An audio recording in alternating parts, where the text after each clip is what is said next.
Hey everybody, I'm Tony Collum, and I've been reading a lot about Christmas tree skirt boxes on forums and Facebook and whatnot. A couple of years ago, I built one of these for my wife, and I thought, man, it's a great craft to build. Unfortunately, when I built it, I couldn't really ship it anywhere, and it didn't make any sense. It was big and bulky, and it's only so high, so it's really not a piece of furniture that can be used in the future anywhere in the home. My wife's like, why would you build another one? Well, I built another one because I wanted to make it where you could break it down and store it somewhere. And there's multiple ways you can do this, and I've got a couple of different ways I want to show you in this video. I'm going to show you one particular way that I did it, and I'm going to give you a couple of other ideas on how you can do break down Christmas tree skirt boxes, and I believe you can make a lot of money with it this time of the year. I've set up my crosscut sled with a clamp at the exact measurement that I need. I'll be cutting 8 styles for the sides of the boxes. Setting up this clamp in the crosscut sled makes this very repeatable.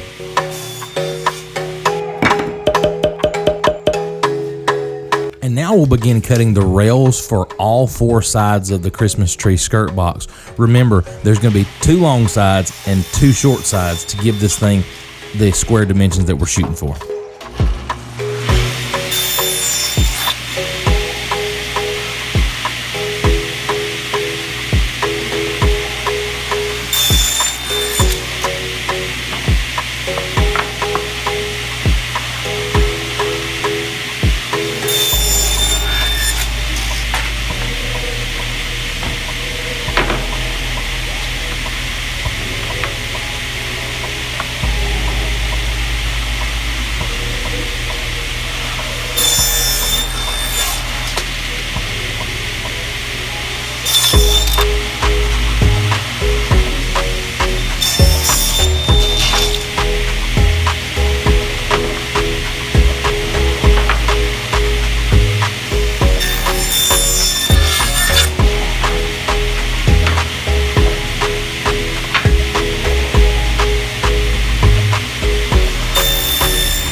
Know what the secret is to the secret recipe? It's hardboard. Yes, I use hardboard on the inside of these Christmas tree boxes. When I originally built the first Christmas tree box for my wife, I used all 1x material, and it is heavy. I'm talking super, super heavy. So on this one, I was like, how do I make it lighter? And my instant thought was hardboard, or some kind of really thin plywood, which you can use that too. But the hardboard, this stuff's like $6 a sheet at Home Depot, and you can break it down to make like probably 2, maybe 2.5 of these Christmas tree boxes. So I'm gonna break down this hardboard. Please be really careful. Here I'm breaking down a full 4x8 sheet of hardboard on the table saw. It's probably not the smartest thing, but I've done it before. I can manage it. I've got plenty of room. You know, be really, really careful. But the trick to making this thing where you can ship it really easily, really lightly. This thing is a fraction of the weight of the one I built for my wife. I wish I could show you the difference. Is the hardboard. The hardboard is the key here, and it's just super easy. And when you put it under your Christmas tree, you can't tell the difference, I promise.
like an idiot. I'm shooting my brad nails from my brad nailer at the highest speed possible, apparently, the highest pressure possible. So that's why you heard me say that didn't work out so well. Now I've got to, tap in the brad nails that have been completely through the hardboard and the 1x material. I adjust for that. The nails that I use in this, the 3/4 inch brad nails that I use, actually work perfect when you reduce the pressure in the brad gun, and it goes fine. Now we just reproduce the other sides of the box doing the same method, and you come out with 4 panels that go together quite nicely.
Here's a look at the box completed. I didn't show you putting the hinges on because it's kind of boring, but what I did use was 1.5 by 3/4 removable pin hinges from Home Depot. These hinges can be tapped out, the pins can be tapped out so that you can take this box apart and lay it flat.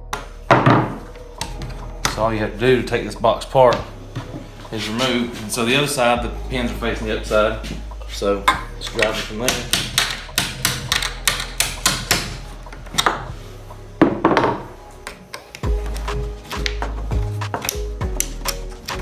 Take this box apart.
Now, there are 2 other ways that I'm aware of that I researched and attempted one of how to put this box together without using the foldable style hinges.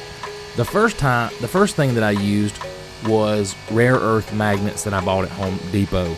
I bought 8 of them. I tried it on 1 or 2 panels, and it works great. The rare earth magnets are like 4 pounds, I think it is 4 pounds a piece pull. They were 1/2 inch magnets. I drilled a 1/2 inch hole in each side, and epoxied them in there with some, I tried 2 different things. I tried super glue. The super glue wouldn't set fast enough. I didn't have some accelerator. And then I tried the 2-part JB Weld, and it just made a mess, honestly. I probably could have got this done if I'd had a little bit better epoxy style glue, and it would have been a faster set. It would have worked perfectly. Like I said, each magnet, when they stick together, has 4 pounds of pull. I was trying to use a magnet and a washer. I think 2 magnets, 1 on each side, would have worked a lot better, and you could have made these where they just broke down in seconds versus having to tap pins out. The other way that I know of are these. These are what they call lift-off style hinges. Now, these things go on just like the other hinges do. They have a pin and they just pull apart, and the hinges just literally, the panels just come apart, almost like using a magnet, but they just, one sits on top of the other. It's a lift-off style. Works perfect. Now, the only drawback to the lift-off style and the magnets are, if you're trying to sell these, are cost. The cost goes up exponentially. Not terrible, but you're talking about I think $8 or $9 for the set of magnets, maybe a little bit more. I could be wrong on the price. And the hinges are about the same. Once you put 8 hinges on, lift-off style hinges, you're in the ballpark of being upwards of $30 for the cost to build. I could be wrong, but if I'm not mistaken, hinges, hardboard, and 1x material, I'm in this for about $12, maybe $13 and some change, something like that, to build this thing. Then you're talking about painting it, shipping it, so on and so forth. So I'm going to let you price your own materials here. I'm going to price these things around $50. I'm not going to lie. I'm going to price them around $50. I can build them relatively quickly. The painting adds a little bit more to it. You can also customize these things, but I think that you can get $50 all day for these, and it'd be worth it in the end. I know these folks are selling them on Facebook. I see them going for $65 to $85 depending on size. The external dimensions of this thing is like 24 by 24 square. I'm not going to give you every piece of information here. I'm going to make you look in the links down below for my SketchUp designs that I show you how to build these things, exact dimensions that I use, exact part numbers on everything that I use, and you can go and pick all this stuff up, and then you can build one of these things for yourself, sell them on Facebook, whatever you want to do, or you could possibly order one from me and I'll be willing to sell it to you. Thanks for watching. Make sure you click the like button, make sure you hit the subscribe button, and make sure you check out all the videos over here on the screen so that you can be a how-to hero. And make sure you check out our Facebook group. We'd love to have you. Thanks.